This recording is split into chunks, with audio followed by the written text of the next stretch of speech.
Hey guys, welcome back to Cranford Outdoors. I got my son Caden here with me. They had a high school tournament on Felsenthal. Him and his partner Ashley Sainer. Boat captain was John Sainer, Ashley's dad. They went down and had a pretty good showing. Where'd y'all finish? Second, I'm pretty sure. Second place. They had a second place finish out of 17 boats.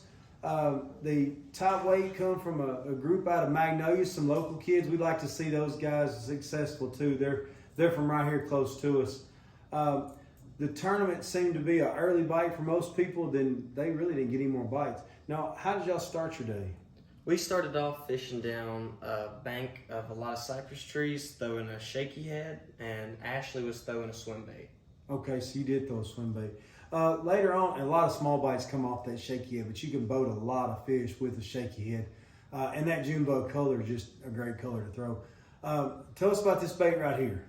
With this bait, we went out into the channels, and I was really trying to reel it fast some and then slow some to see if they were just going to reaction strike it or not. And eventually I started reeling a little bit faster and it began working.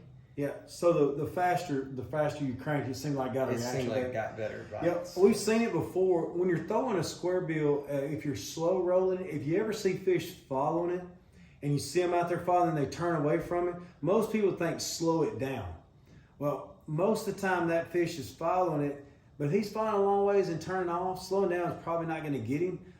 You got to do something different to create that reaction bite. Sometimes it might be just turning and burning, and sometimes it might be popping that bait, making that bait jump around.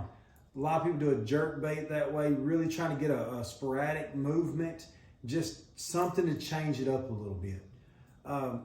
Now, y'all's sitting in Angler of the Year. Y'all sitting second Angler of the Year right now in the Southern Trail.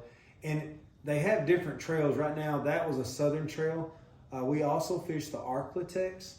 And over in the Arklatex Trail, sitting fifth right now. Got another tournament coming up end of February, and it's at where?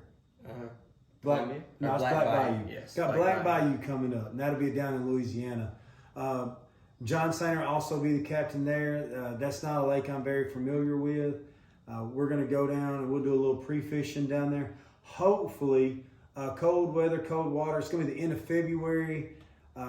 Hopefully, the big fish should get on a jig, get around those timber. It's just cypress trees again everywhere. I think there's a lot of vegetation down there, so this is going to be a little different for us, but Caden, he'll have a chance to go in and fish and try to catch up in that. And like I said, it's 2 pounds, I think, out of second place. There's just not much gap between that fifth and first for Angler of the Year. With only 2 tournaments left in that trail, this could be a big difference maker. And then after that tournament, we go to Columbia. Columbia is going to be a dual sanction tournament where the Southern and the Arklatex fish together. So that weight's going to count for 2 trails. That's going to be the last turn of the year for the Arklatex, second to last turn of the year for the Southern Trail. Yeah. Yes. And then now Angler of the Year qualifies for your next level. So if we want to go to nationals, you got to finish to get that bid. You got to be either Angler of the Year or you have to win the championship, which the Arklatex does have a championship tournament. Now, the last thing here we'd like to tell you about again, we'd just like to thank Brad Thomas again. I know we had a big review on his rods. Again, Caden kept this rod in his hand most of the day. You can tell him about your rod there you're fishing. I'm fishing with Lou's Mach 2 reel on the rod. It's a 7-foot medium heavy, and I'm using fluorocarbon, and with this rod I can really feel the fish biting because during this tournament they're biting it really light and swimming off the tree. And it took the fluorocarbon in this good rod to catch them. That's awesome. And we really appreciate Brad for everything he does for us. Yeah, I will come to you next time. Hopefully we'll get to bring you back in the boat here, show you our graphs that we're using, the battery that we have switched over to, and how we've really been able to up the voltage on our graphs. We can run 3 different 12-inch graphs, a live scope box. We run all of it all day long, and our voltage is staying up at like 13.2 all day. So it's been a game changer for us. So stay tuned for that video. We thank you guys. Subscribe.